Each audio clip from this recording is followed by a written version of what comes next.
como es el sueño.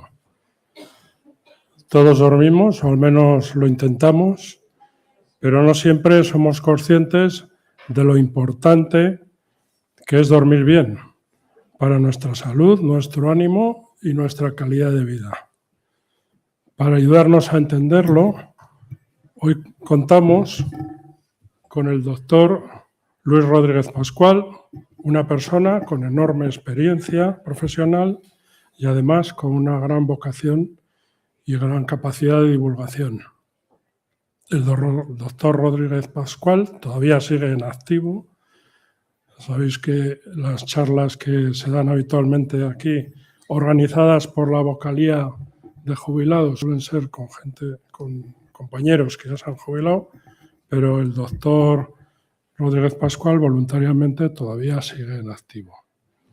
El doctor Rodríguez Pascual es especialista en neumología, doctor en medicina y cirugía, máster en salud pública y asistencia sanitaria, ha sido profesor de la Universidad de Valladolid, ha ejercido como jefe del servicio de neumología del Hospital Universitario de Burgos y coordina desde hace años la unidad del sueño, un ámbito en el que trabaja intensamente tanto desde la asistencia clínica como desde la investigación.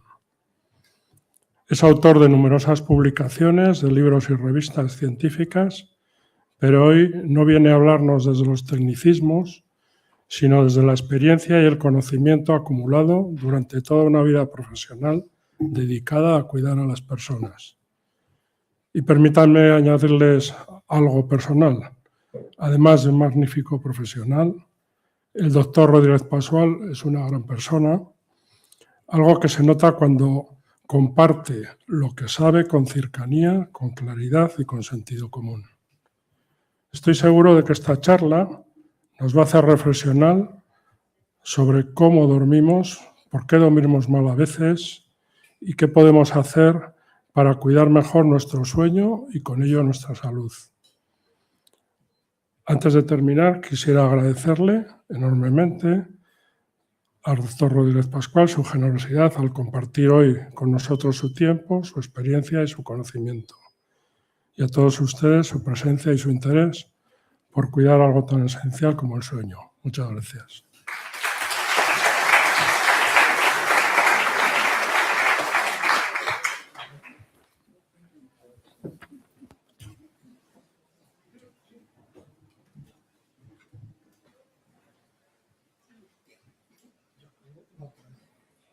Cinco segundos, ¿no? Ahora ya, ahora, vale.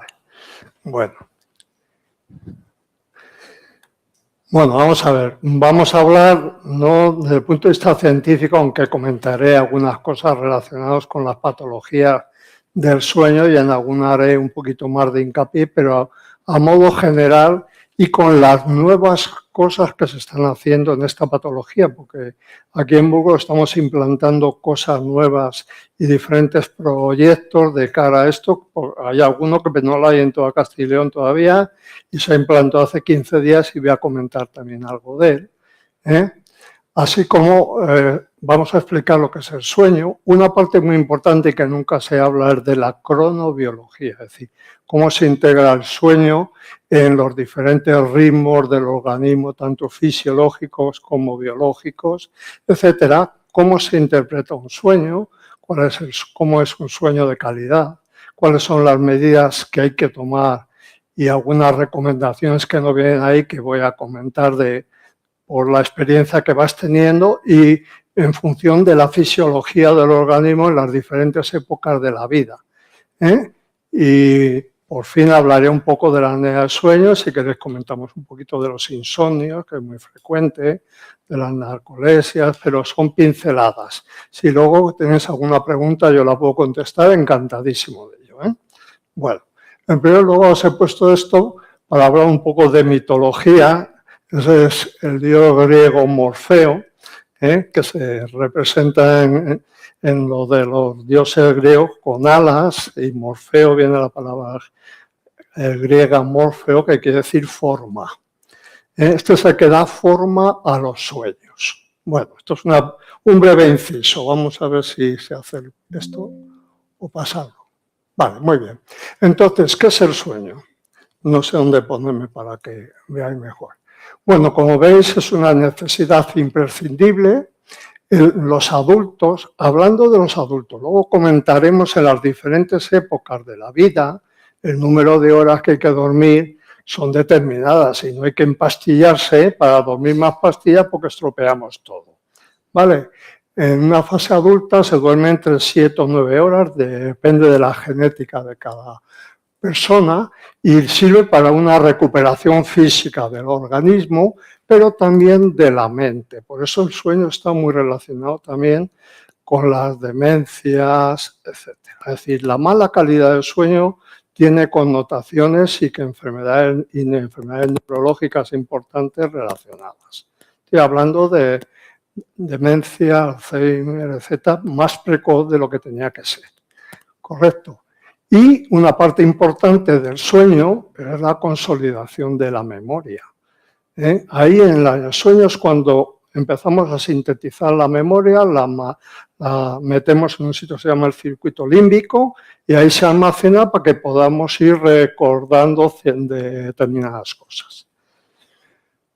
Bueno, como ves, es un fenómeno fisiológico conductual caracterizado por una disminución, es decir, cuando se duerme hay una disminución transitoria y periódica irreversible de las capacidades del organismo, no está bajo mínimos. Esta menor capacidad no puede responder a estímulos externos importantes, a no ser que sean de una magnitud importante, y está relacionado con los cambios y las posturas que uno tiene. Por eso hay determinadas posiciones que favorecen un tipo de sueño, otro, etc. Luego matizaremos si queréis. Y, por tanto, es una necesidad imprescindible. A ver, que no sé qué me pasa aquí. Vale, bueno. Vamos a empezar a hablar de lo nuevo, que son los ritmos biológicos, es decir, cómo funciona el cuerpo y los sueños. El sueño es uno de los ritmos biológicos del organismo más importantes, ¿no? Pues ya veis que vivimos en un medio en constantes cambios. Estos cambios son cíclicos, originados por la rotación de los planetas, las estaciones del año, las mareas, el día, la noche.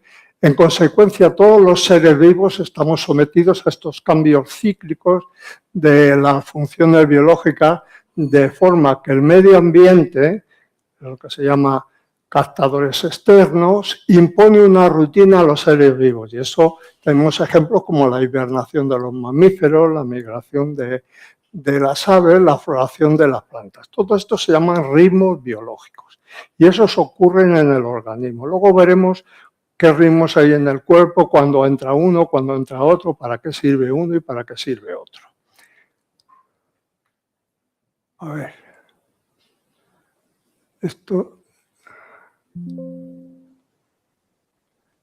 A ver, que no sé cómo se da marcha atrás o esto.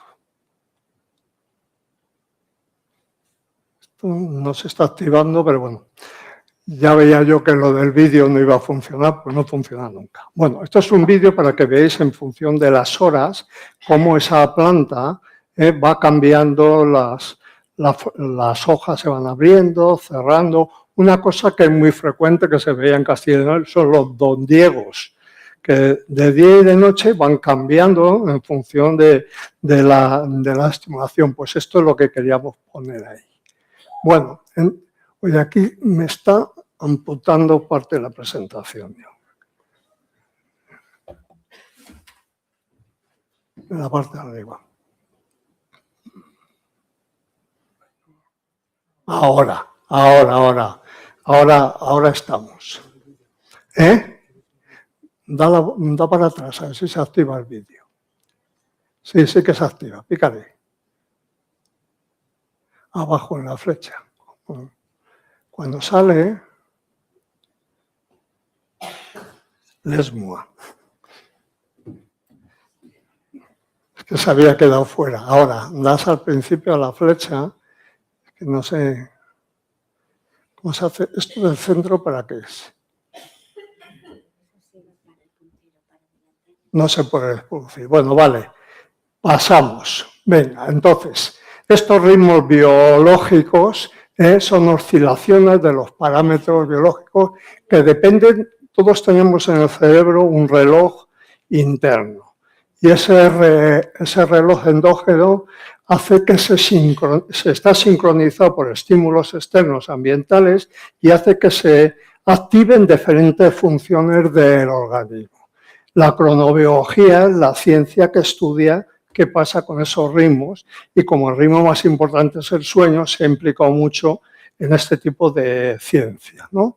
Como verás, en el organismo hay muchos ritmos biológicos, hay unos, dependiendo de la duración o cada cuánto se activen, unos se denominan ultradianos, otros circadianos y otros infradianos. Los ultradianos, como veis, es las ondas cerebrales, pues se activan cada 0,1 segundo, el ritmo cardíaco cambia cada segundo, cada 6 segundos cambia el patrón respiratorio, cada 60 minutos las secreciones de hormonas de diferentes partes del organismo y cada 90 minutos cambian los sueños. El sueño tiene ciclos de 90 minutos. Lo normal son 4 ciclos en una noche. Pero luego hay otros de 24 horas que es el control de la temperatura y actividad. Y luego, como todos sabemos, cada 28 días son los ciclos menstruales y otros cada 365 en determinados mamíferos en la hibernación. Todo eso está controlado por la cronobiología y por los sensores. Hola. Ahora ya sí que la hemos liado. Ah, ya. Bueno, como veis ahí, el ritmo circadiano más importante es el del sueño-vigilia. En esta parte de aquí lo que pongo es la fuerza que tiene uno, por ejemplo. Entonces vemos que la fuerza empieza a ganar fuerza al organismo a partir de las 7 de la mañana, sube hasta las 12, luego baja un poquito, luego vuelve a subir y luego ya entramos en fases de descanso por la noche, en la que se producen las fases del sueño. Esto tiene mucho que ver con, en este caso, en los ritmos del sueño, con la luz y la oscuridad. Por eso, bueno, estuve ya hace tiempo en Noruega hablando de cosas de estas, porque allí hay 6 meses de luz y 6 meses de oscuridad. Y tienen un follón los ritmos del sueño, entonces, pues, se estuvo matizando una serie de cosas que les podía venir bien a la hora de que este ritmo tan importante funcionara en esos países. Es tan sencillo como cuando me voy a dormir, cerrar a cal y canto todas las luces y entonces el cerebro, el reloj biológico, que ahora veremos dónde está, me dice hora de dormir. Empieza a segregar una hormona que se llama melatonina y uno empieza a entrar en fase de sueño. Pero como tenga cierta luz, sobre todo luz solar o luz blanca, lo de la luz blanca lo digo con segundas porque luego veremos una de las cosas que producen alteraciones del sueño, que es la luz blanca, que no es luz blanca, es azul, pero se llama luz blanca. Esto que tenemos en las casas de luz cálida y luz blanca, eso altera muchas cosas. Bueno, pues esto es como tenemos. A ver si ahora ya, sí. A ver, tío. Vale, este es el sistema circadiano. Aquí tenemos, en el ser humano existe un reloj biológico, que está situado a nivel del quiasma en el hipotálamo, que es el que genera estos ritmos fisiológicos y de conductas.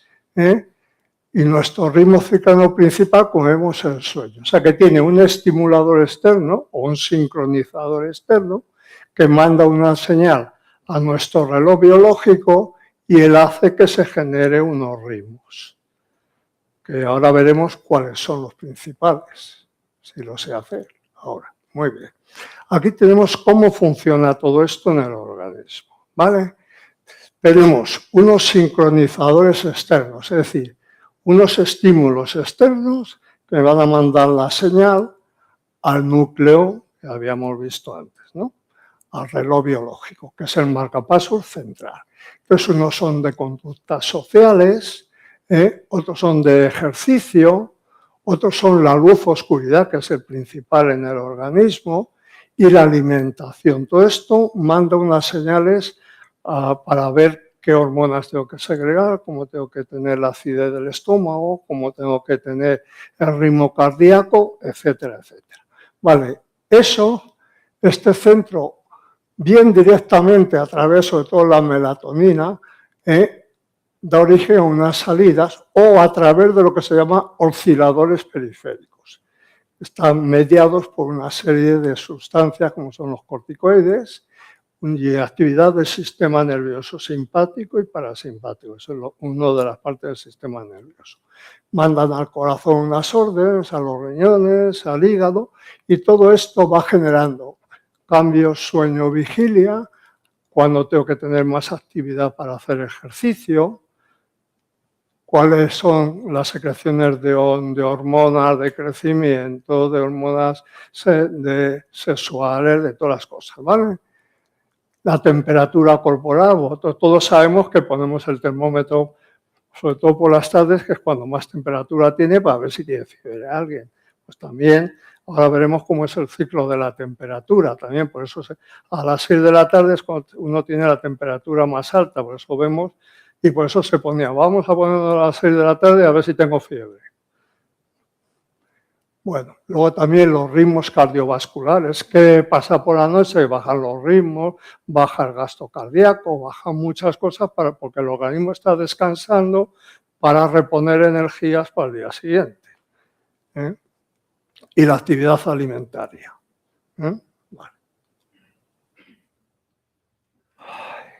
Vale, mira, aquí tenéis cómo funciona eso y a qué hora del día entra cada cosa.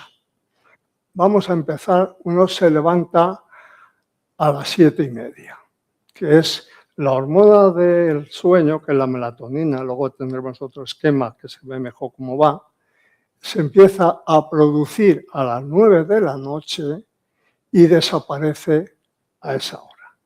En esto, primero empieza siendo muy alta, por eso lo ideal es que uno se vaya a la cama durante las 2 o 3 primeras horas después del inicio de la secreción de la hormona melatonina y luego va descendiendo. Bueno, luego vamos a ir pasando. A las 8:30 empieza a moverse el intestino, aunque desayunemos, luego ya empieza a generar muchas funciones y se mueve. Luego la secreción de la testosterona. Luego la máxima situación de alerta del organismo ante situaciones son las 10 de la mañana. Esto es el mediodía, luego la máxima coordinación de ejercicios y eso es sobre las 2:30. La máxima velocidad de respuesta del cerebro y de todo ocurre a las 3:30.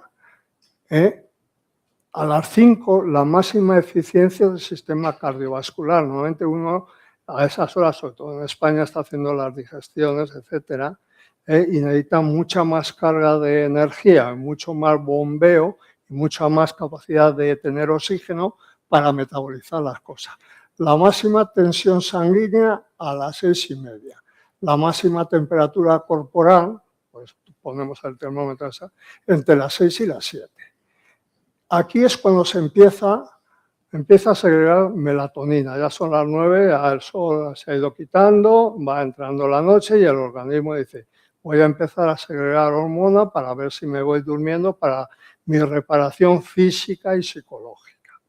Entonces empieza a segregar y ¿qué hace el organismo? Empieza a bajar el ritmo intestinal, es decir, ya no me hace falta tanto movimiento intestinal, no me hace falta tanto vaso en el intestino que esté teniendo para que hagamos bien la digestión. Luego ya entramos en sueño profundo.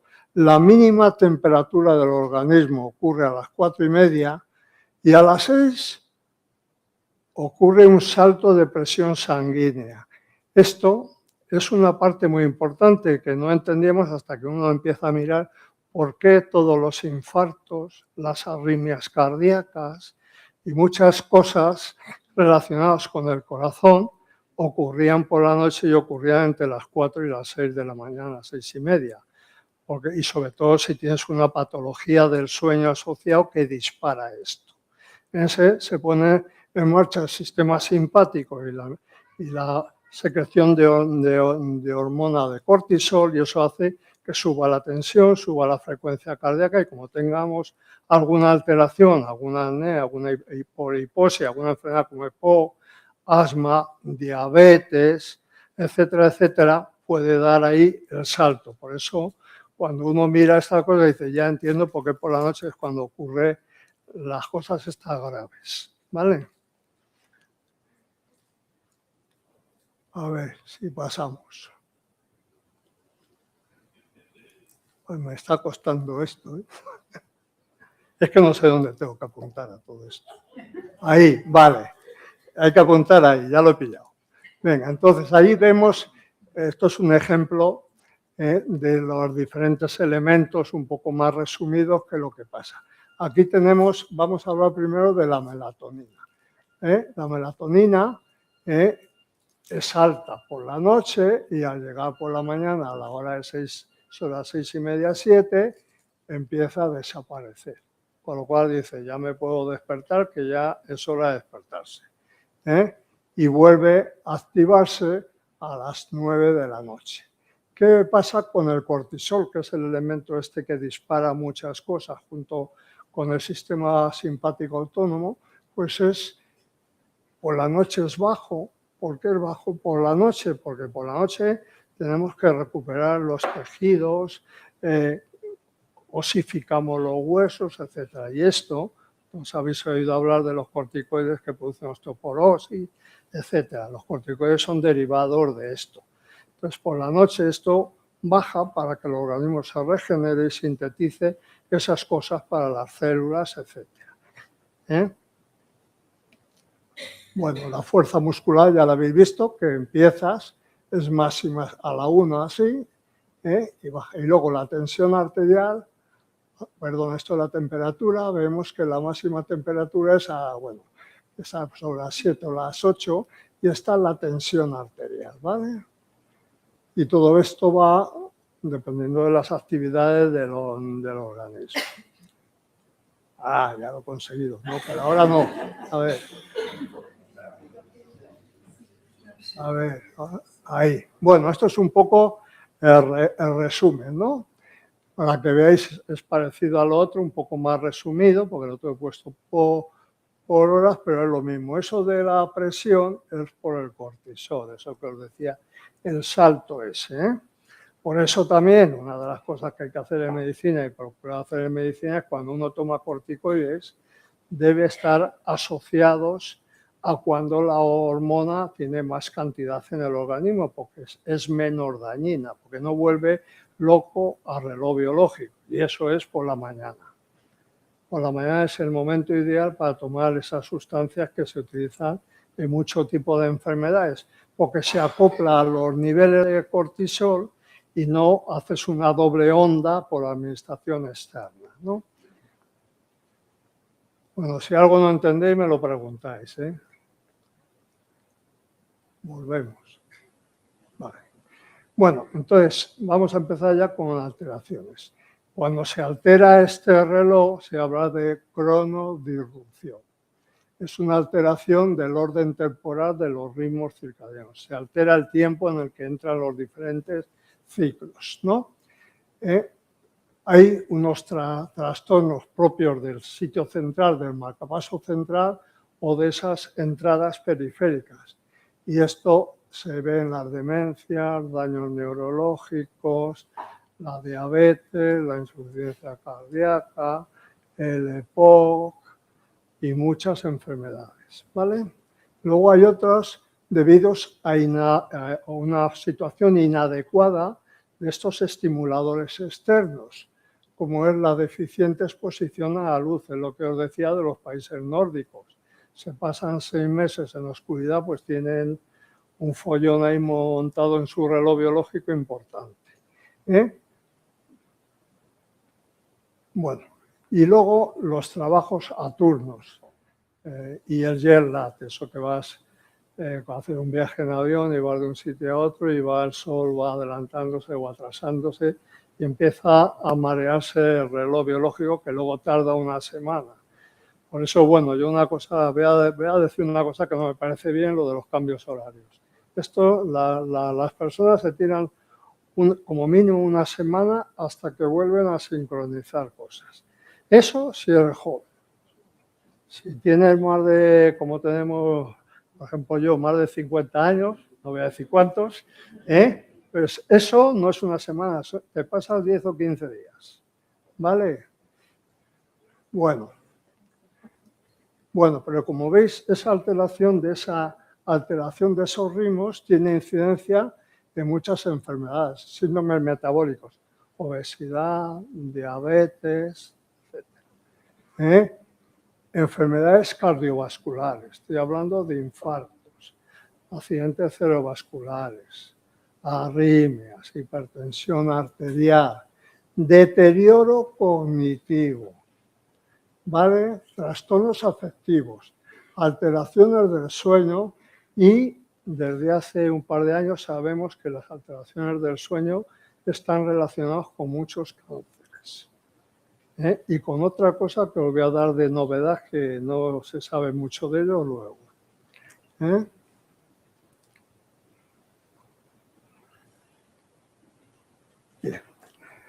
Pero se me ha ido. Que no se te oye. A ver ahora. A ver, que me has doblado la oreja, tú. Ahora, ¿se oye mejor ahora? Ahora, oye, habérmelo dicho.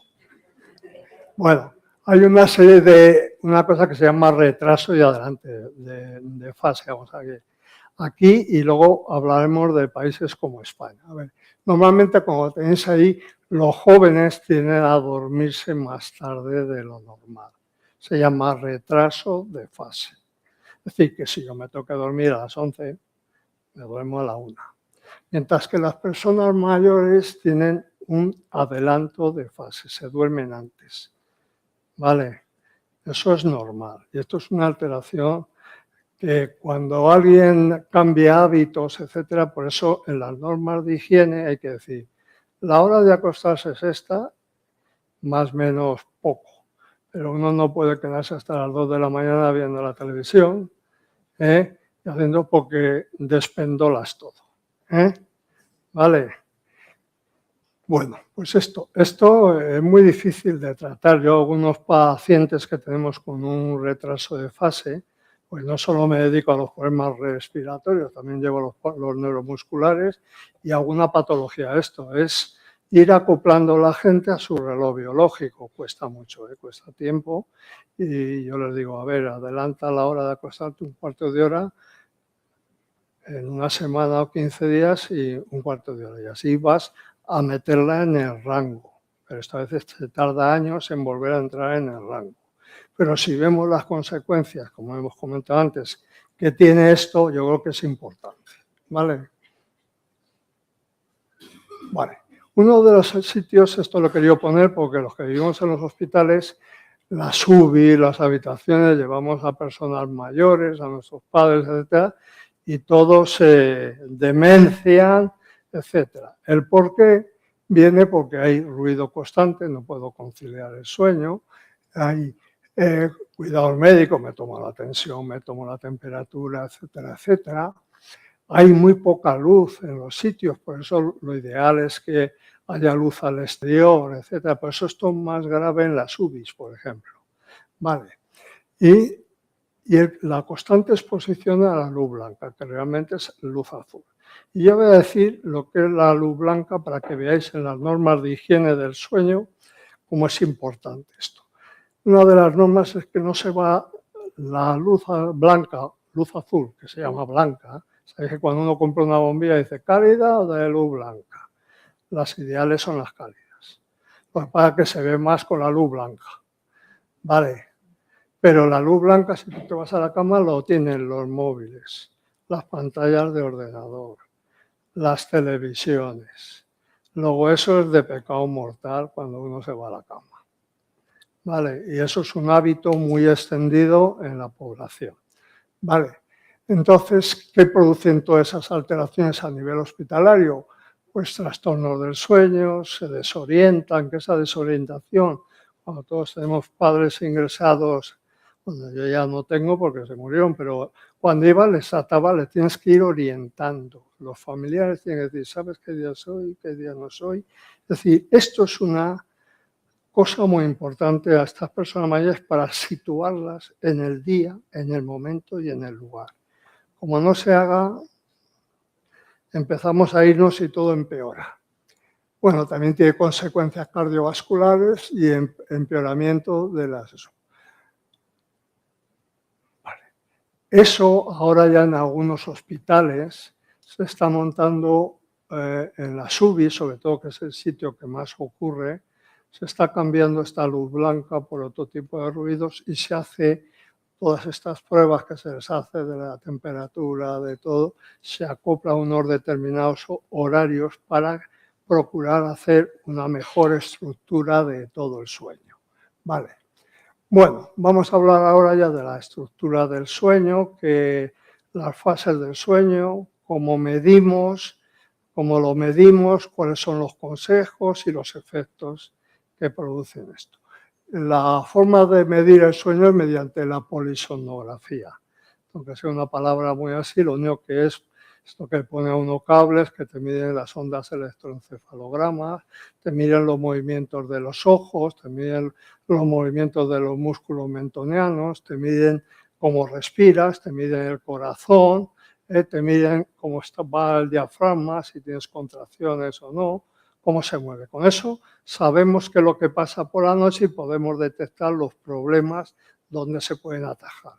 Esto es muy importante, yo que veo muchas celas y neuromusculares en este tipo de enfermos, porque hay que saber cómo están por la noche para ofrecerles algo que les pueda beneficiar y mejorar su calidad de vida, ¿vale? Bueno, entonces, como veis aquí, lo que se lleva cuando dormimos, lo que hacemos es medir las funciones fisiológicas, como he comentado, y también esto sirve para medir el equilibrio psíquico y físico. Ahí tenéis todos los sistemas de medición y lo primero que vamos a hablar es que en el sueño hay dos fases, tres. Una que es la vigilia, uno está despierto, y luego dos fases importantes en el sueño. Uno que se llama no REM y otro REM. Uno se llama no REM porque cuando uno dormimos está en relación con los movimientos oculares, se mueve lento. Pero cuando pasa esa fase de sueño REM, que es la mejor para consolidar la memoria, hay movimiento muy rápido y es como si fuera una fase de sueño, como si tú estuvieras por el día corriendo o haciendo cosas. Es de mucha actividad del organismo, ¿vale? Lo iremos comentando. A ver, ¿se me ha vuelto a bajar esto o no? No sé. Lo han colocado aquí un poco más, yo creo. Ahora pegamos, ¿no? ¿Eh? Y ahora se oye más. Ahora. Muy bien. Bueno, pues para que veáis cómo es el sueño. El sueño tiene pues una primera fase que es de adormecimiento. A ver, es que entra uno en un estado de somnolencia, que pasas de la vigilia al sueño. En esos momentos, salvo en una enfermedad, que es la narcolepsia, uno, si te estimulan, te despiertas, ¿vale? Ya he hablado de una de las enfermedades que tienen relación con el sueño, ¿vale? Entonces, eso dura aproximadamente un 5, un 10%. Luego se entra en lo que se llama fase de sueño ligero, que es la fase 2, que lo que hace es, se suceden etapas de mucha actividad cerebral con otras de más lenta. Ahí se llaman usos o K-complex, cuando miramos en nuestro... Bien. Luego, la fase 3, ahora desapareció la fase 4 en la última clasificación de hace 8 meses, porque la fase 3, que ya son sueños reparadores, fase 3 y 4, que es el que uno repara su actividad física y otra serie de cosas que ahora matizaremos. Antes era fase 3 y fase 4, pero ahora se han unido fase 3, 4 en una solo, porque la duración de la 3 era de 1 minuto, 2 minutos, y ya entrabas en la fase de recuperación. Y luego la fase de el sueño, en esto los movimientos de los ojos, por eso pongo arriba los ojos, son muy lentos. Los ojos se van moviendo por la noche. Vale, pero en la fase REM los movimientos de los ojos son rápidos, etcétera, porque es una fase de mucha actividad cerebral. Es similar a la vigilia. Ahí es cuando se sueña. Y cuando uno, a no ser que tenga alguna enfermedad, una parasomnia, cuando uno se despierta y dice, he recordado el sueño, es porque me he despertado a mitad de esta fase. Como me he despertado a mitad, recuerdo, porque todavía no me ha dado tiempo. Si ha pasado la fase, no me acuerdo de lo que he soñado. ¿Vale? Bueno, seguimos.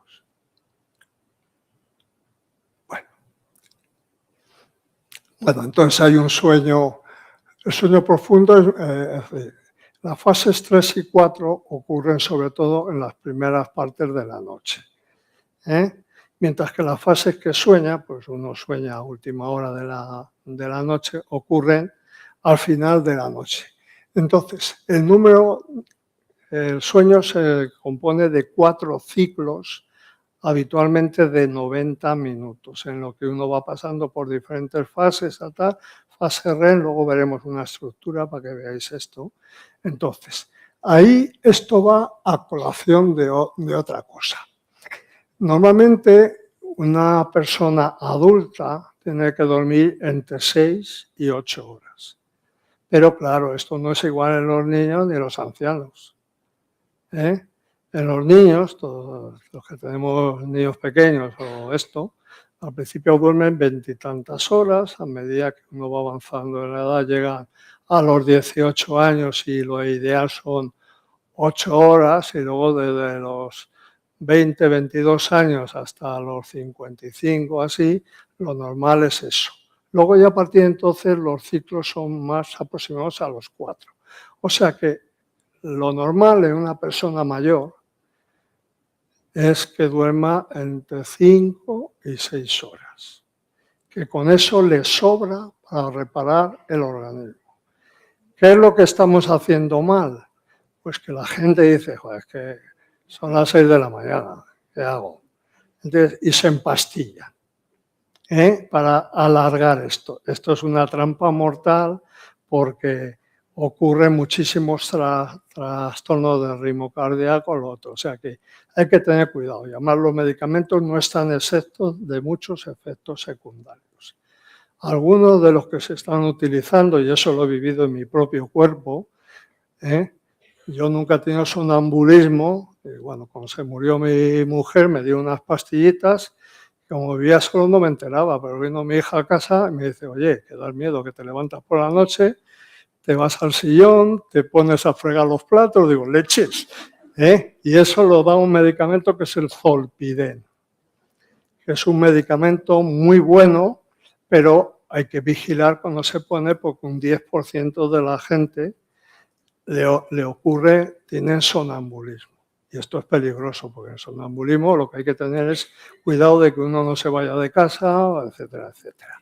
¿Vale? En mi caso solo fregaba los platos y me sentaba, pero bueno, hacía algo bueno, ¿no? Pero sí, eso lo descubrí cuando volvió mi hija y me dice, oye, que por las noches que tú te das unos paseos por ahí que no sabes. Y dejé el fármaco y eso, y ahora cuando veo ancianos y eso, como tengan esto, les digo a los familiares, vigilarles, si hace eso, se lo quitamos. Porque es un fármaco muy bueno. Además sirve para uno de los trastornos del sueño que luego comentaremos. Es uno de los tratamientos ideales, pero como todo, tiene efectos secundarios y hay que saber los efectos secundarios y si ocurren, pues quitar ese fármaco. ¿Vale? A ver, joder. Bueno, esto es un resumen. Esto es un resumen de lo que he comentado, la fase 1, 2, 3, qué pasa en cada fase. y la fase 5, que es la fase de REM, ¿vale? Que es cuando se producen esos sueños paradójicos, uno sueña las cosas, ¿vale? Seguimos. Yo no sé si tengo que apretar mucho, poco, o qué tengo que hacer. Bueno, esto es una estructura de sueño no normal. Como veis, son aproximadamente 4 a 6 repeticiones de 90 a 100 minutos, lo que dura cada fase de sueño. Entonces, ahí tenéis, esto es despierto, esto es la fase 1, fase 2 y fase 3, y esto es, normalmente, esto es el REM. Entonces, por la noche tiene que haber 4 fases que normalmente lo vemos por la fase REM. Uno va entrando, etc. Nunca, por la noche, y eso sí que ocurre, por eso no nos enteramos, nunca pasamos a la posición de despierto, nunca. Sino que lo que hacemos es la vigilia, entras y ya nunca llegas a esa vigilia por la noche si tienes un sueño bueno. Pues como veis ahí, siempre estamos por debajo de la vigilia, jugando por estas zonas. Qué cruz. Bueno, para que veáis, este es el mismo sueño de normal, con las 4 fases, y de uno paciente que tiene una apnea del sueño. Como veréis aquí, esto es despierto. ¿Qué hace el paciente? Entro, me despierto, entro, me despierto, entro, me despierto.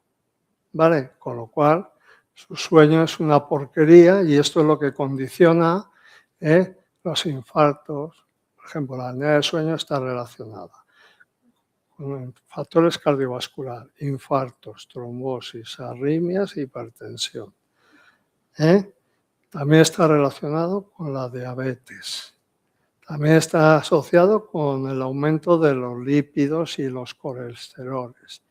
También está asociado, y ya os lo voy a anticipar, con las patologías oculares. Glaucoma, degeneración macular, ojo seco, etc. Con lo cual yo estoy sensibilizando a la gente que empiece a sospechar y lo pida. Luego lo voy a enseñar, y con los cánceres.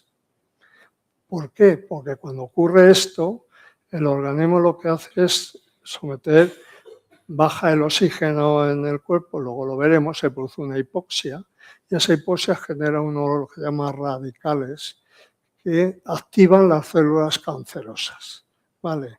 Aparte que a través de los sistemas simpáticos y parasimpáticos se activa la tensión, sube, baja las arritmias, pero los radicales hiperóxidos, estos por lo que baja el oxígeno en las apneas de sueño y las otras patologías, es lo que genera todos los problemas. Voy a la primera. Bueno, aquí tenéis las modificaciones que se producen durante el sueño. Pues el sistema cardiovascular y nervioso autónomo. El autónomo es simpático y parasimpático. Vale. Entonces, en la fase no REM disminuye la actividad simpática y aumenta la actividad parasimpática. ¿Qué hace el parasimpático? Que produzca menos secreción, porque si no, si estoy por la noche lleno la boca de saliva, me ahogo. Luego eso lo que hace es aparte, y el simpático es el que se despierta. Con el cortisol a las 6, que como tengas cualquier cosa, te zurra. ¿Vale? Bueno, luego disminuye, como no necesito gastar energía, disminuye el gasto cardíaco y las resistencias vasculares para que llegue la sangre y el oxígeno a todos los lados. ¿Vale? Y disminuye la tensión arterial. Vale, seguimos.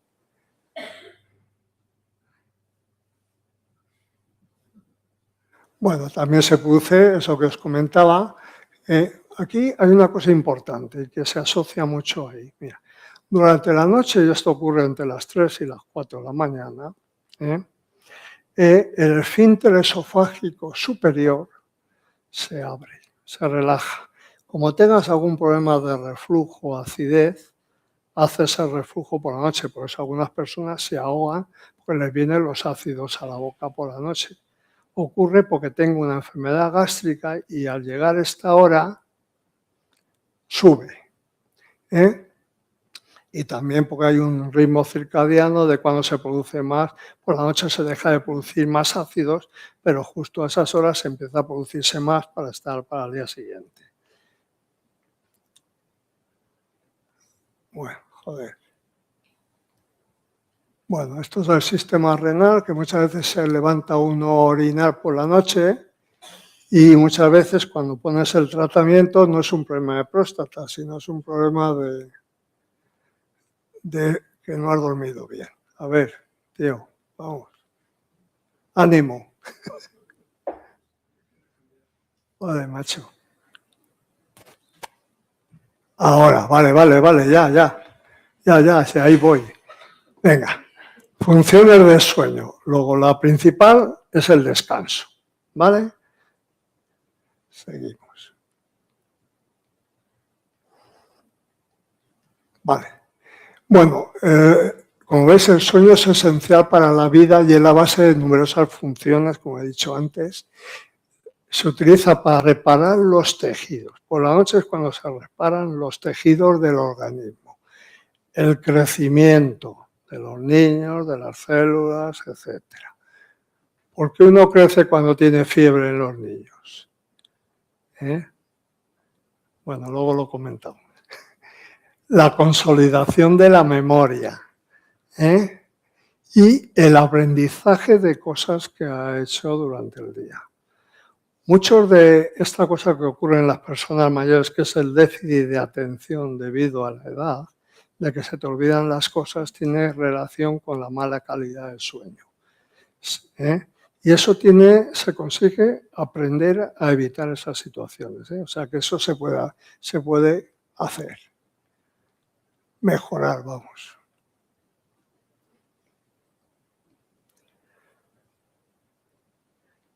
Ahora, bueno, entonces os he puesto algunas de las características que se producen por la noche. Reparación de los tejidos mediante la secreción de hormonas que se llama anabolizantes o anabólicas. Y otra de las hormonas supresoras, como el cortisol, que es la que destruye los huesos. ¿Vale? También se produce recuperar la energía, baja todas las cosas y los músculos vuelven a funcionar. Y también se produce más cortocircuitos en el cerebro y mejora también la red neuronal y los contactos que llaman sinapsis, ¿no? Se consolida la memoria y se regula también la inmunidad. El sistema inmunitario del organismo, que es, ya sabéis que ahora el tratamiento oncológico viene mucho por la inmunoterapia. La inmunoterapia tiene bases también y tiene connotaciones con esto, porque el sueño y la calidad del sueño hace que tu inmunidad sea mucho más potente. ¿Vale? Bien. Bueno, luego, en resumen, y ya estamos empezando a finalizar las cosas, el sueño es necesario para una vida sana y equilibrada. No se le ha dado hasta hace mucho tiempo la importancia que tenía. Ahora quizás se le ha dado una importancia en exceso, porque a los que ahora nos hemos dedicado en esta fase de la vida esto nos tiene embreados. Aunque esto yo lo empecé hace 42 años a empezar a hacer cosas de estas con mi compañero Terán, fuimos los primeros. Y como yo llegué antes que él, pues yo fui el que lo monté y luego él lo siguió haciendo y yo pasé a otras cosas. Vale, bueno, porque aproximadamente un tercio de la vida estamos dormidos. Luego, fijaros que es importante cuando un tercio de mi vida estoy dormido.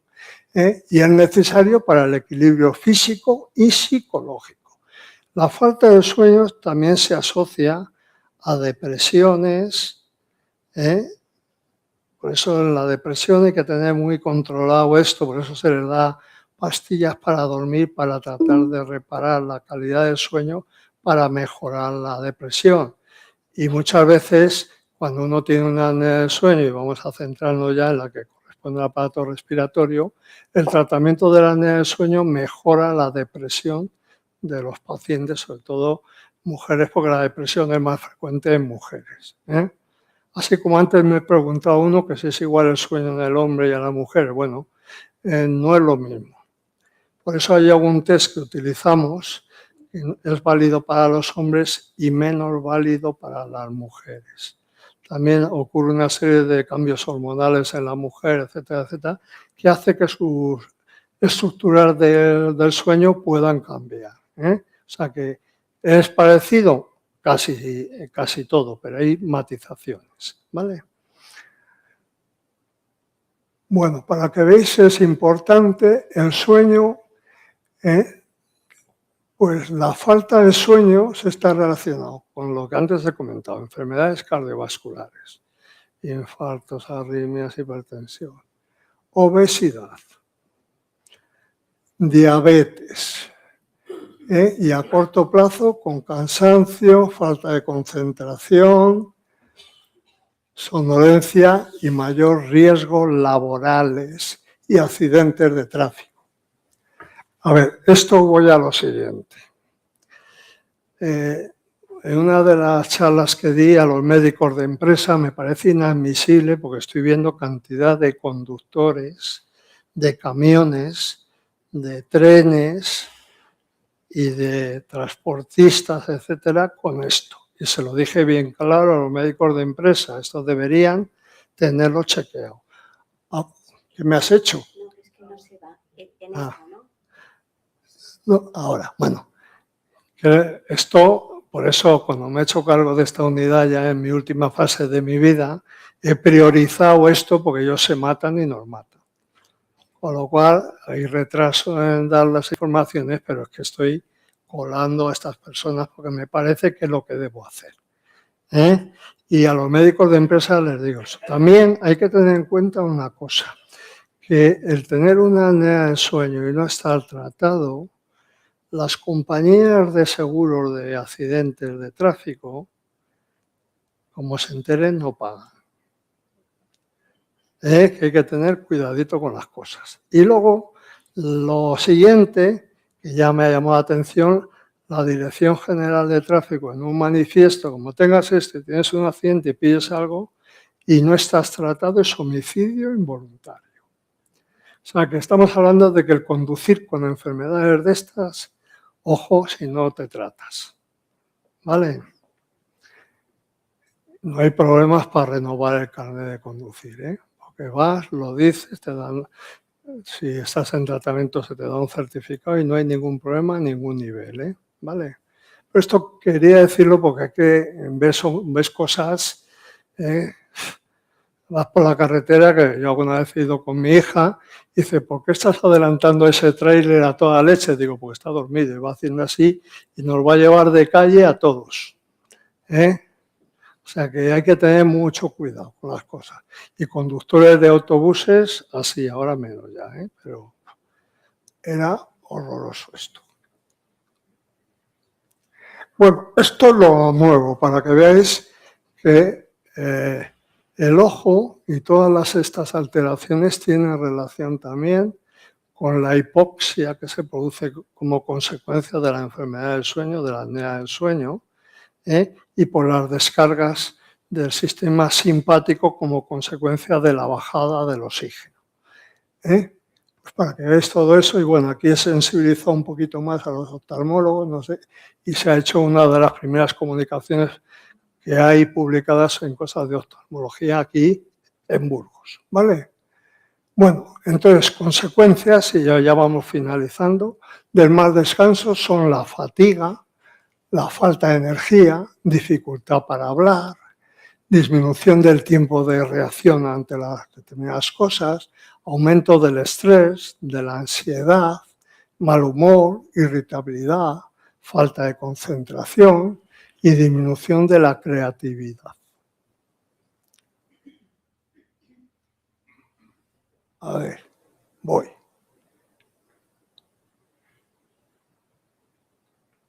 Yo creo que esto es que le falta pilas, porque si no, no lo entiendo,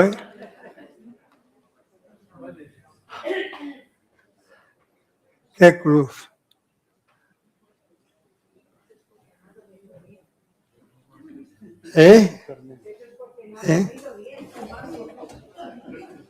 A ver, espérate. ¿Por qué no puedo pasarla? Y apunto bien, ¿eh? Ahora, venga. También es otra cosa, el envejecimiento de la piel, etcétera, tiene que ver con esto, ¿eh? Las arrugas prematuras, el aumento del riesgo de cáncer, la ganancia de peso, dificultad para resolver problemas y el aumento de las hormonas de estrés. A ver ahora. Bueno, ahora vamos a hablar, ya para terminar, de los trastornos del sueño y un poquito sobre la apnea del sueño y la higiene del sueño. Bueno, tenemos desde el insomnio, que es lo más normal, llega hasta un 35-40% de la población. Luego, si queréis, matizamos alguna cosa del insomnio, ¿eh? Luego, los trastornos respiratorios del sueño, que son los que me voy a centrar un poquito más, ¿eh? Luego, las hipersomnias de origen no central, estamos hablando de narcolesias, etcétera. Trastornos estos del ritmo, adelanto de fase, retraso de fase. Las parasomnias, que son el sonambulismo, estos sueños que tienen los niños, se pueden a gritar por la noche, etcétera. Eso ocurre en las primeras horas de la noche, mientras que en las últimas horas estas parasomnias lo que dan son pesadillas de estas terroríficas que tiene la gente de vez en cuando. Esto lo ocasionan mucho los fármacos, ¿vale? De acuerdo. Y luego trastornos de movimiento de piernas, también hay una patología que uno empieza a mover las piernas, hay lo que se llama movimiento paradójico de piernas que ocurre cuando uno se va a dormir, que empieza las piernas como a dar saltos. Eso no tiene mucha trascendencia porque cuando uno entra en fase desaparece. Pero luego hay unos movimientos periódicos de las piernas que se producen en cada ciclo o fase de sueño que sí que producen un despertar y estropean la estructura del sueño.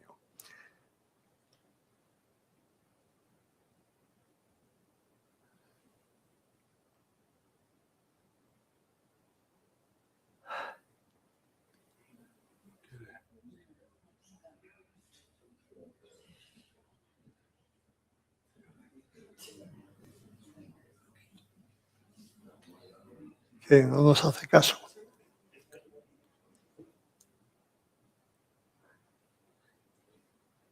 No creo que sea yo porque me esté durmiendo, pero bueno.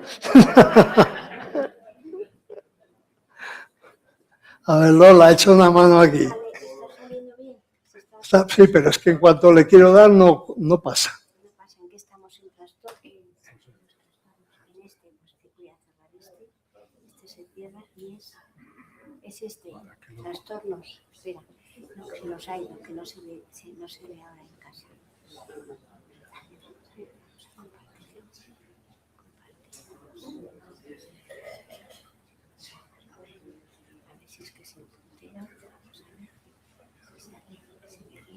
Utilizad esa. Y yo creo que si lo activáis a través de esto, de los números de la allí, salta.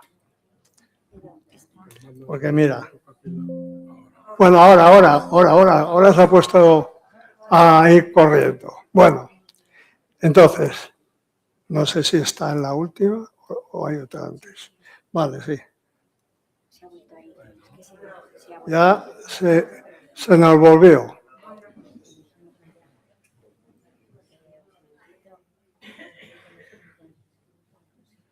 Aunque penséis que el tiempo adelanta que es una barbaridad, estamos retrocediendo. Y a colación de eso, mucho cuidado con la inteligencia artificial. ¿Vale? Sobre todo en el campo de la medicina. Porque a partir de premisas falsas saca conclusiones que os parece verdaderas, pero es mentira. Y lo que hace es estropear todo.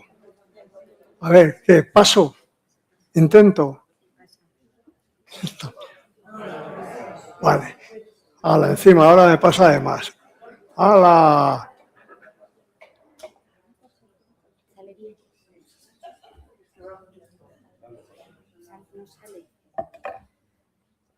Para que ahora, a ver, voy a hacerlo de otra forma.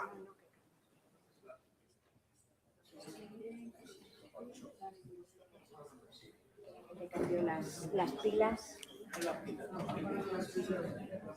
Como sean las pilas, lo he dicho, ¿eh? ¿Eh?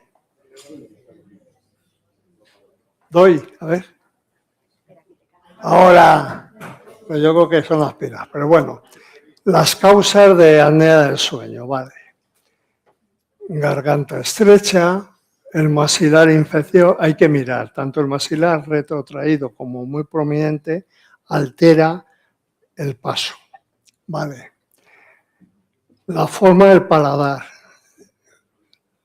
Cuando uno de pequeño, que eso se ve mucho, la apnea del sueño en niños, el paladar, debido a que sus adenoides, amígdalas, tiene que hacer presiones o generar presiones muy importantes para vencer resistencias.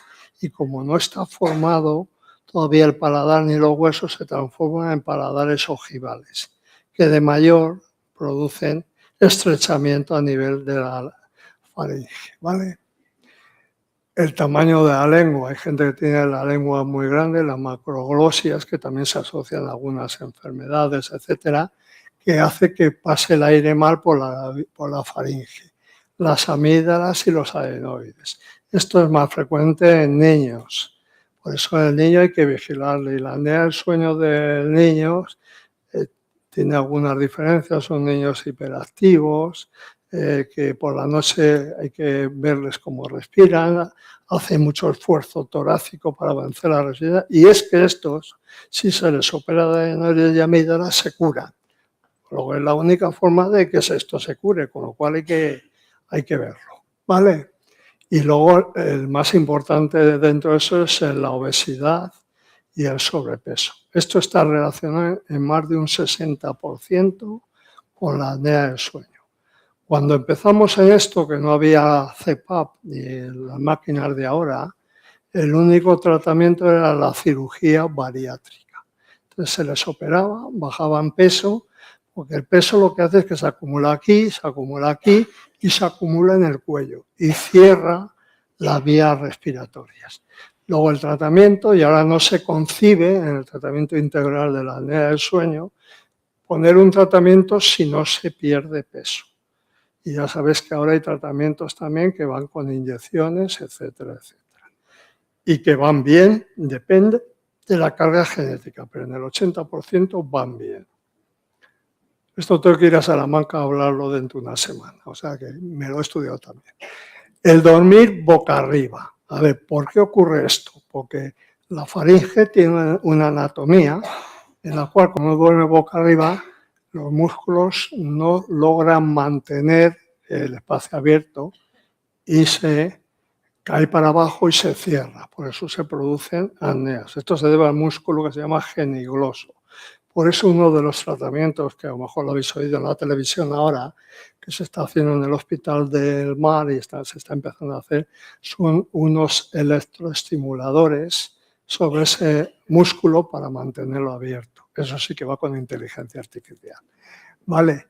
Y luego el tabaquismo, el alcohol y la medicación para dormir. A ver, voy a poner otra cosa. El tabaco produce inflamación. Y al producir inflamación me cierra la vía aérea, ¿vale? El alcohol hace que se me duerman los músculos. A ver, cuando uno tiene resaca después de haber bebido mucho, no es porque haya bebido mucho, sino porque al beber se han relajado los músculos. Esto ya hace muchas apneas. Y si veis el estudio de uno que ha bebido y está así, está todo el tiempo despertándose y durmiendo, y al día siguiente tiene dolor de cabeza. Pero no por lo que haya bebido, que ya está metabolizado, sino porque no ha dormido nada. Por eso sí, cuando uno ha bebido más de la cuenta, se ronca más. ¿Vale? A ver ahora. Vamos a por ello. Bueno, a ver. Así es como se define la apnea de sueño. Y aquí, normalmente, vamos a ver, esto en España somos un país privilegiado, porque cuando hace poco he estado en una reunión en Bruselas, allí, como esta enfermedad es tan prevalente, ya solo tratan al que tiene una apnea por encima de 30. porque claro, no pueden tratar a más, porque el sistema de salud de aquellos países no puede. Aquí se empieza a tratar a partir de los 5 apneas por hora si tienes comorbilidades, es decir, infartos, trombosis, marcapasos, válvulas, etcétera, o si no, por encima de 15 apneas por hora.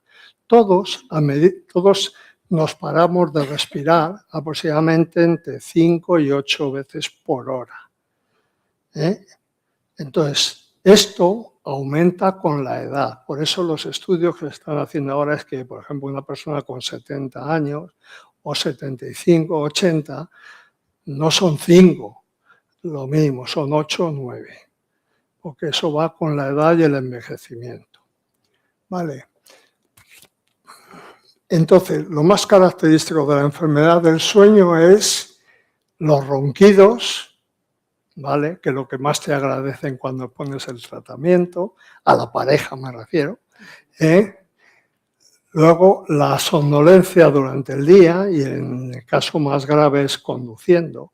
Además, otra connotación que voy a decir, la somnolencia producida por la apnea del sueño conduciendo es una somnolencia que no se puede controlar. Pues yo cuando voy por la carretera y veo uno que se empieza a hacer así, otro echar agua, eso, y veo que se duerme, cuando está motivado por eso es que te duermes y te has dormido, no como otras por el mal descanso, etcétera, que se pueden paliar en parte. Pero estas, como te entre, o te paras o te han matado.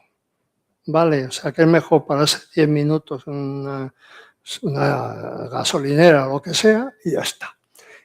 También, luego, eso, y las apneas observadas. Es decir, yo no, ya, ahora, acabo ya de hace 2 años se mandó una circular, nadie me va a mandar a hacer un estudio del sueño si no se ha cumplimentado unos cuestionarios que he hecho, porque es que no es normal en Burgos, y tú sabes cómo eres médico, tener 100 peticiones de estudio de sueño a la semana. Esto no lo puede aguantar nadie. ¿Vale? Entonces, hay muchas que están mal indicadas, porque no todo el que ronca tiene apnea del sueño. Hay un 20 o un 30% de la población que ronca y no tiene apnea del sueño. Por eso, dentro de esta triada, lo más importante es que alguien vea que te paras de respirar. Si no hay ese parámetro, no se van a hacer estudios de sueño. ¿Vale? Luego, además de eso, hay otra serie de afectaciones que aparecen, como son dolor de cabeza al levantarse por la mañana, lo de las resacas del no haber dormido mal, y ala. Irritabilidad, apatía, dificultad para la concentración, pérdida de memoria, disminución de la libido, episodios asfícticos por la noche y, ojo, con el reflujo gastroesofágico, que es una de las causas de apnea, de enfermedad pulmonar, etc. Y ahora, cuando ya sabemos que el organismo, y esto es una lucha que ya lo que me queda estoy intentando, esto de las superespecialidades y que yo solo me dedico a una cosa no es bueno. ¿Vale? Porque todas las cosas, tú puedes tener tu campo, tienes que saber, pero tienes que saber que todo está relacionado. Por ejemplo, al hablar del aparato respiratorio, sus relaciones son con el corazón. Eran muy sabios los de antes que hablaban de pulmón y corazón, la especialidad. Pero es que también se ha visto el tubo digestivo que tiene relación con el pulmón y con el corazón. Y eso, y los riñones, esos 4 órganos y el cerebro, quinto, trabajan conjunto. Por las señales que hemos visto, y esto se puede saber porque, como ya sabemos, el organismo nuestro es un acúmulo de gérmenes, de bacterias. Y se han visto las mismas bacterias en el sistema digestivo que en el corazón y en los otros sitios. Y están todos relacionados. El reflujo gastroesofágico, esto que sobre todo por la noche en los que tienen apnea del sueño, que me relajo el esfínter esofágico inferior. Tengo una apnea, tengo que generar una presión negativa para vencer esto, que lo que hago es succionar. Y me viene aquí todo. Y la garganta se me queda seca, empiezo a carraspear cuando voy por ahí, tos crónica, oigo peor, porque eso, tengo rinitis, vasomotora, todo eso se debe al reflujo. y hay que vigilarlo y controlarlo. Bueno, me estoy metiendo en cosas fuera del sueño, pero bueno, vale, seguimos. Bueno, aquí es ver como el paso en un paciente normal, en un roncador, que lo que hace es el flujo que tiene que ser laminar, es turbulento y vibra, y al vibrar suena. De acuerdo, y cuando haces una apnea, lo que se produce es un cierre completo. Mira, ahora que no he querido, vale. Bueno, entonces, ¿qué es el síndrome de apnea de sueño? Pues son trastornos respiratorios que se producen durante el sueño, que son episodios repetidos de obstrucción de la vía aérea superior. No es en la nariz, no valen para nada las alas. Vale, ahí me estoy cargando los farmacéuticos. No, eso es una tomadura de pelo. Eso se utiliza para los deportistas de élite, para una cosa muy sencilla. Como yo también hago pruebas de esfuerzo a deportistas de élite, esto se ha utilizado, pues cuando uno hace ejercicio, la respiración es nasal, hasta que llegas a una frecuencia respiratoria muy alta y necesitas que entre más volumen, que es cuando abres la boca. Pero como son deportistas de élite, quieren un suplemento, entonces abren el ala de la nariz. Pero para la apnea de sueño es una castaña. Vale. Aclarado. Y en eso se produce una disminución del oxígeno, que es lo grave. No lo importante, y ahora veréis lo nuevo que hemos montado y se va a publicar ahora dentro de poco, no es el número de apneas que uno haga. Dice, hago 40 apneas por hora. No, eso no es lo importante en la apnea del sueño. Se ha utilizado como criterio de gravedad. Igual que ahora os comentaré los parámetros y lo que se ha montado ahora, y es lo que se llama, lo que hay que mirar es lo que baja el oxígeno con cada apnea, es decir, lo que dura el tiempo que estás con el oxígeno bajo, que eso tiene relación muy directa con los factores de riesgo cardiovascular, infartos, alzas, ¿vale? Bueno.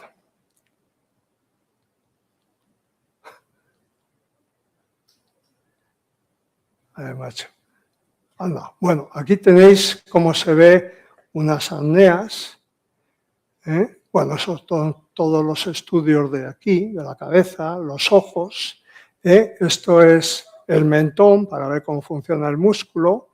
Esto es el corazón y esto es el flujo de aire que sale por la nariz. Y esto es el movimiento del tórax y el movimiento del abdomen. Esto es una apnea central porque las obstructivas son las que se para uno de respirar, flujo cero, pero se están moviendo las bandas, el tórax y el abdomen. Es por obstrucción. Mientras las que son debidas a problemas cerebrales, no se mueven las bandas torácicas. Esa es la diferencia entre unas y otras, que tiene su gravedad. Las centrales se dan muy asociadas a las enfermedades neurológicas y cardíacas. Bueno, esto ya es de lo nuevo que ha salido ahora, ¿vale? Entonces, ¿qué se produce en el sueño? Los enfermos con apnea del sueño se estrecha la vía aérea, son los ronquidos, las apneas.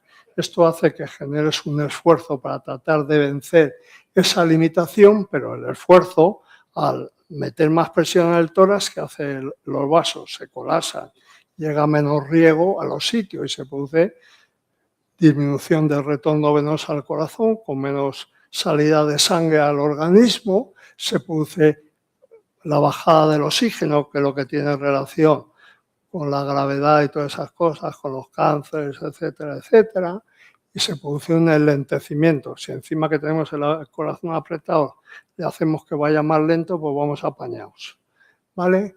Esto que genera, o me despierto o me muero. Entonces se hacen microdespertares, que lo que hace es abrir todas las vías y volver, ¿vale?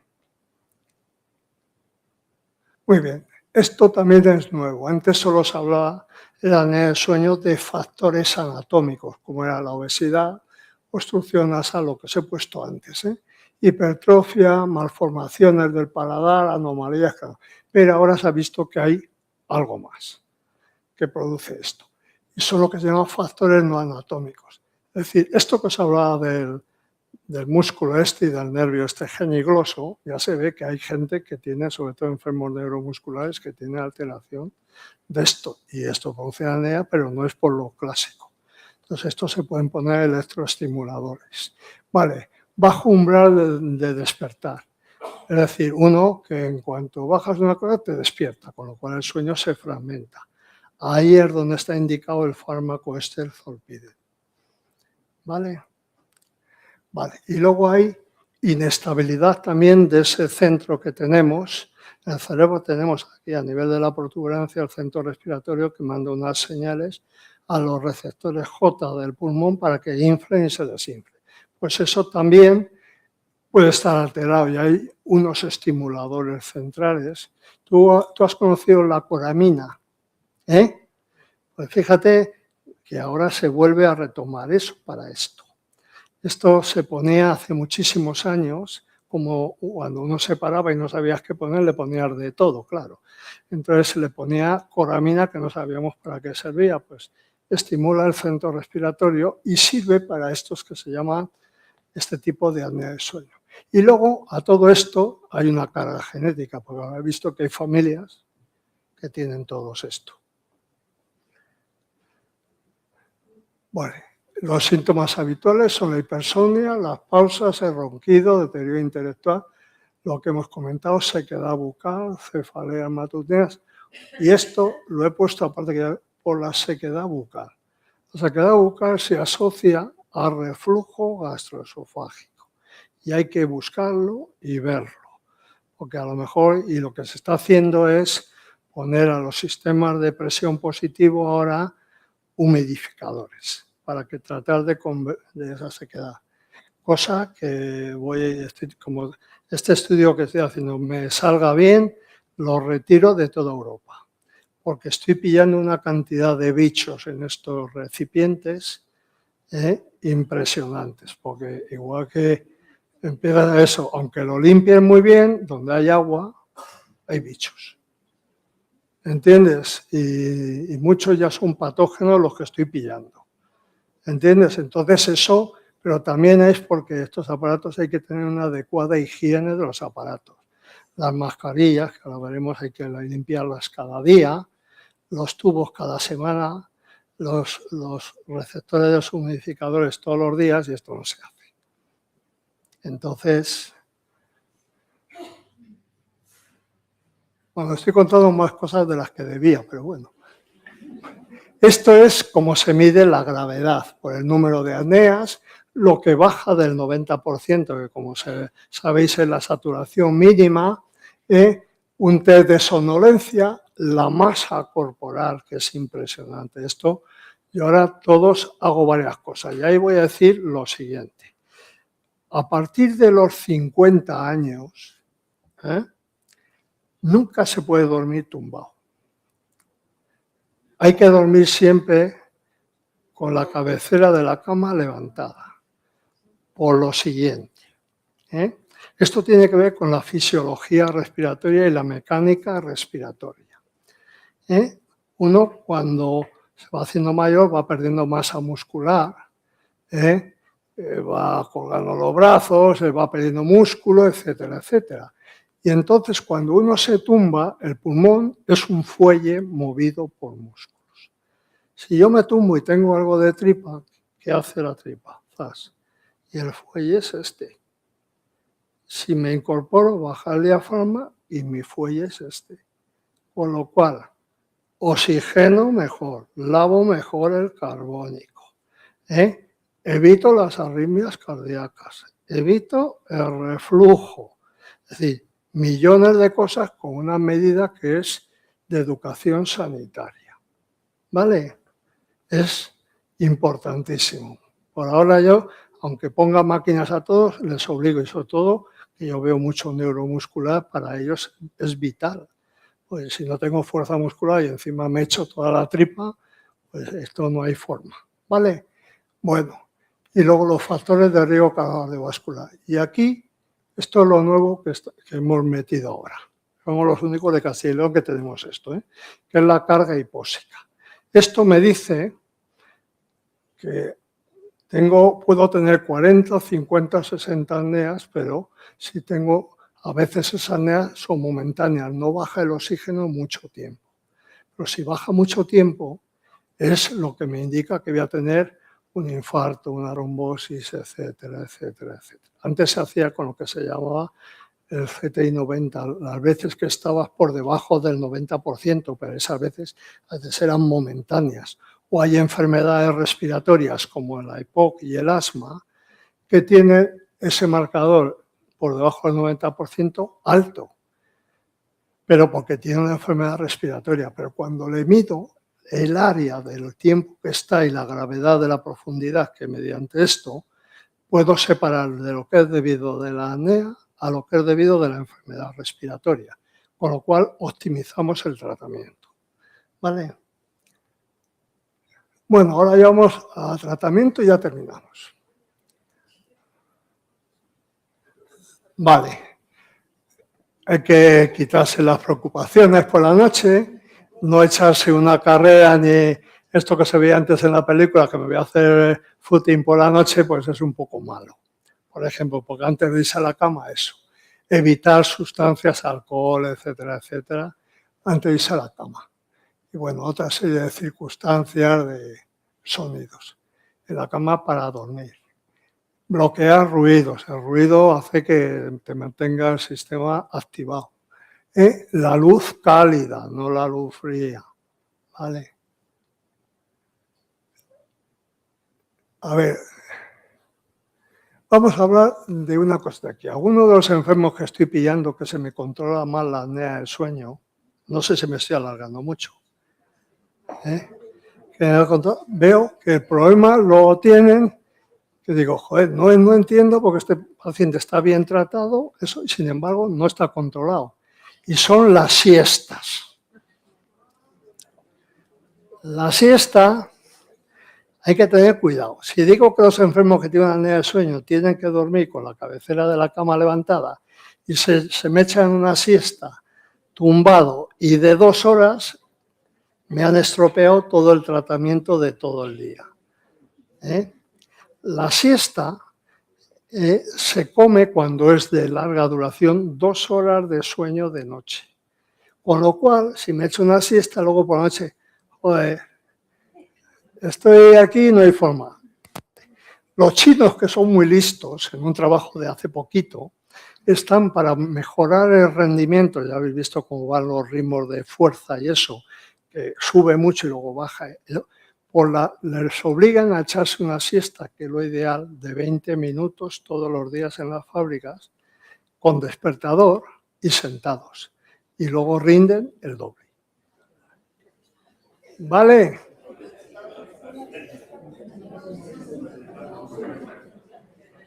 Bueno. Luego, vamos a ver, otra cosa. Uno no se puede ir a la cama recién cenado. Esto ya lo sabemos desde Quevedo y Góngora y todos estos, que de grandes cenas están las sepulturas llenas. ¿Vale? ¿Por qué? Porque tú estás comiendo y cuando se tiene que paralizar el intestino le pongo a trabajar. Tengo más reflujo. Además, todo lo que comes por la noche, como no tienes actividad, todo es para adentro. ¿Vale? Es uno de los tratamientos dietéticos que hay que hacer. ¿Vale? Seguimos. Bueno, ahora funciona. Y las consecuencias, ya lo he comentado antes, accidente de tráfico, hipertensión, infartos, arritmias, diabetes, cánceres y problemas oculares, como habéis visto, que ya se está saliendo todo. Bueno, no sé por qué ahora así. El tratamiento. En principio, estas son las medidas higiénicas. Vale. Hay que perder peso, sí o sí. Y además el peso no tiene una relación directa con la mejoría de la enfermedad. Hay gente que perdiendo 3 kilitos, estoy hablando de los que tienen un peso poco más o menos, estoy hablando de un índice de masa corporal de 26 o 27. Unos perdiendo 3 kilos arreglan mucho y otros tienen que perder 6. Ya no hablo de que yo tengo gente, alguno que ya he puesto tratamiento y eso para la obesidad, que me ha pedido 50 kilos y lo que me viene es a dar unos besos porque se pueden volver a poner unos pantalones y cosas así. Bueno, evitar las cenas copiosas, ya lo hemos comentado. Realizar ejercicio físico, pero no antes de irme a la cama. Dormir de lado, porque lo que he comentado antes, de frente se cae todo la musculatura y a medida que eres mayor, con la potencia que es menor, te colapsas más. En cambio, de lado lo mantienen las estructuras de oso. Tener un horario de sueño regular, evitar las bebidas alcohólicas y evitar medicación para dormir. Seguimos. Joder.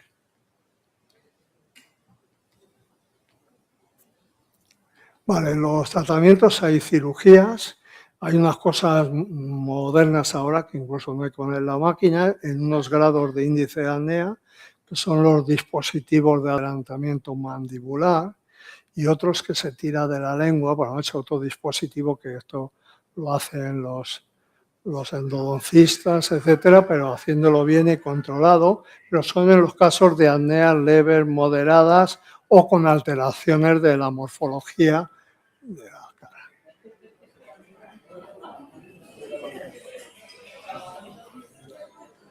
Bueno, esto es el tratamiento. Es una máquina que no deja de ser, esta es la más básica en ventilación. Esto no es una ventilación.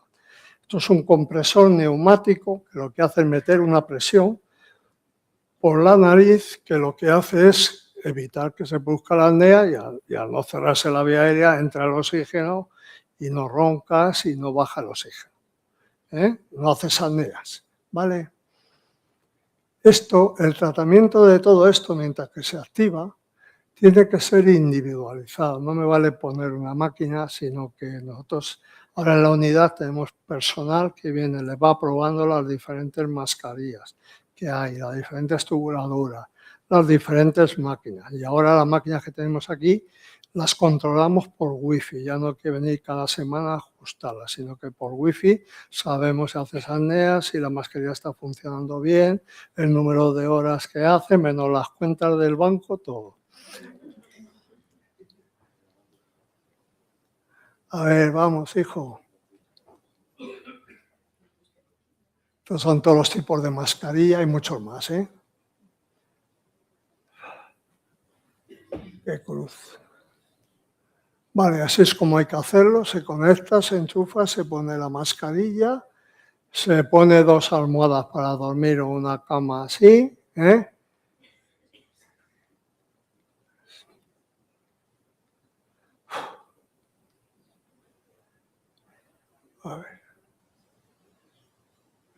A ver, estos son, a ver si me deja ver el anterior.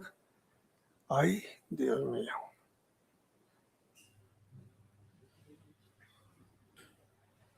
Bueno, los efectos buenos que era la anterior diapositiva es que uno descansa mejor, tiene menos sueño durante el día, no ronca, se controla la tensión arterial, se controla la diabetes, no sube los colesteroles, o sea que tiene muchos efectos beneficiosos. Y estos son los efectos que vemos adversos muy frecuentemente. El que más vemos es la congestión nasal, pero la congestión nasal tiene que ver mucho con la existencia del reflujo gastroesofágico, ¿vale? Luego la sequedad de la boca también va por lo mismo, Luego la irritación cutánea, vamos, no dejamos de tener una cosita aquí y lo que tenemos que hacer es darnos una crema. Conjuntivitis es porque está mal sellada y se escapa y va a los ojos el aire, A veces gente que tiene mal los esfínteres esofágicos traga más aire, eso se evita durmiendo de lado. La claustrofobia, eso es un problema que vemos en mucha gente que le pones una mascarilla y dice que con eso duermes tú. Entonces a esos utilizamos los otros tipos de alternativas, ¿vale? Y luego, bueno, el funcionamiento, no. A ver si me deja ir para adelante, que ya me parece que, bueno, la indicación es usarla 6 horas mínimo, más de 3 meses, y se lleva a todos los viajes, a todos los sitios, y te la pones en todo. Ahora son cositas así, vas en avión, pides un certificado y salvo que vayas a Estados Unidos, que es una bomba, puedes ir a cualquier sitio, el fin de semana te la llevas, etc. Y lo complicado es que cuando ahora por eso ponemos esas máquinas con wifi, porque esto hay que adaptarse. Cuando uno llega, le pone una mascarilla para dormir, pues dice que esto es. Entonces hay un periodo de adaptación de 1 mes que vamos subiendo las presiones, modificando cosas, etcétera. Por eso pongo ahí lo que hay que tener paciencia al principio hasta que se adapte. Salvo los que están muy mal, que se la ponemos y dicen, a mí no me quitas esto en la vida. Vale, pero los que son así moderados con factores de riesgo que no tienen tanto, les cuesta más adaptarse. Por eso hay que buscar lo que más se adapte. Y creo que si me deja, bueno, esto nada, vamos a pasarlo, que es, bueno, aquí que muchas gracias a todos y un poquito de cultura. Venga, muchas gracias. Ya siento los problemas técnicos, ¿eh? Bueno, si alguien quiere hacer alguna pregunta. Muy bien, a ver, dime.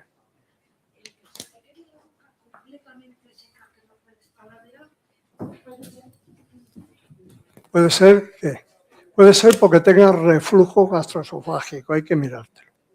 Eso sequedad no tiene que ver con las apneas de sueño. Claro, porque si se está inflamado por el reflujo, a ver, cuando uno tiene reflujo se inflama esto. ¿Qué hace el organismo? Primero dice, nada, estoy inflamado. Y entonces uno empieza a toser, empieza a producir moco, se llena la garganta de moco, empieza a carraspear, pero ese es el mecanismo defensivo del organismo ante una inflamación. Luego no hay que tratar esto de aquí, hay que ver de dónde viene y por qué es. Porque te puedo tratar aquí, pero si no te trato, y eso no tiene que ver con las apneas, se asocia. Y sí que es una causa de apnea de sueño, el reflujo gastroesofágico grave, puedes tener apneas del sueño, porque al tener el reflujo cae sobre las cuerdas el ácido, lo inflama y cierra. Espere. No noto yo que me suba nada a la garganta, lo que sí que noto es mucha mucosidad. Pues te lo estoy diciendo. Y tengo las cuerdas vocales. Te lo he dicho, que eso es lo que produce eso. Como está inflamado, se llena de moco para fluidificarlo. ¿Y a qué? Pero eso la causa no es de aquí, viene de aquí habitualmente. ¿Y a qué médico hay que acudir para que te cure esto? Vale. Claro. Más cosas.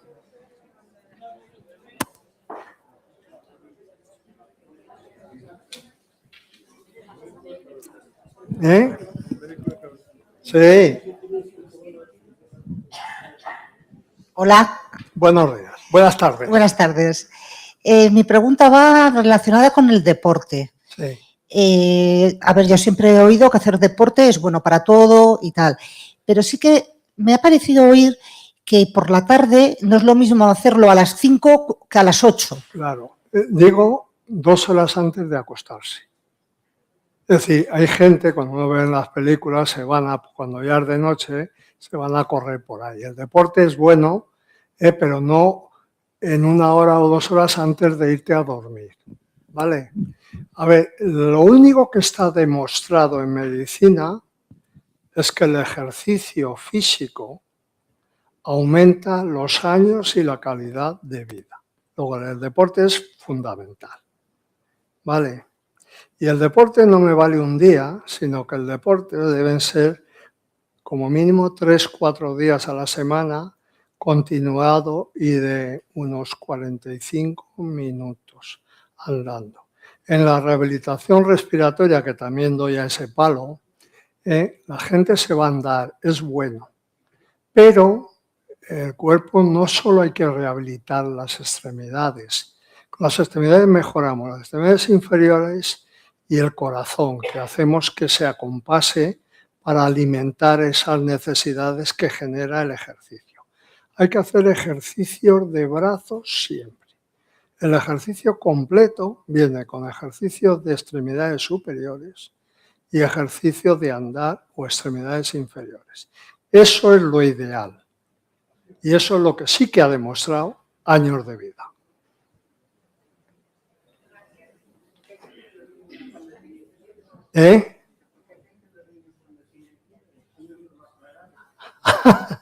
Bueno, a ver, porque cuando uno tiene fiebre tienes un proceso inflamatorio y los cartílagos de crecimiento se estimulan con la temperatura. Y cuando no tiene fiebre está durmiendo muchas más horas y descansando, con lo cual tiene un estado anabólico mucho mayor. Y estás en esas edades que los cartílagos pegan un buen viaje. Por eso, cuando uno ha tenido un cuadro febril, dice, oye, se ha levantado la cama y ha crecido 1 centímetro. ¿Eh?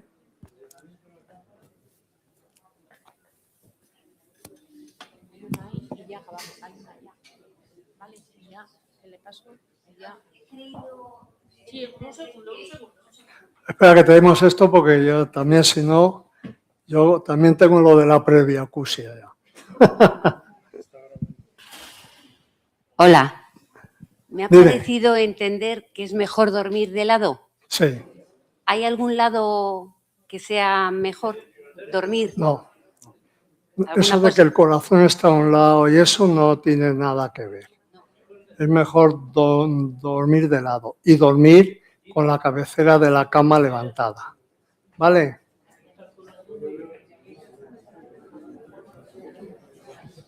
Bueno, ya. Bueno, muchas gracias por su asistencia. La última charla de esta temporada es el 28 de mayo, creo recordar, y cerraremos ese día las Sí. jornadas me de alegro. charlas de la vocalía de jubilados. Muchas gracias. Yo soy Sofía Alemán de Educación. Entonces,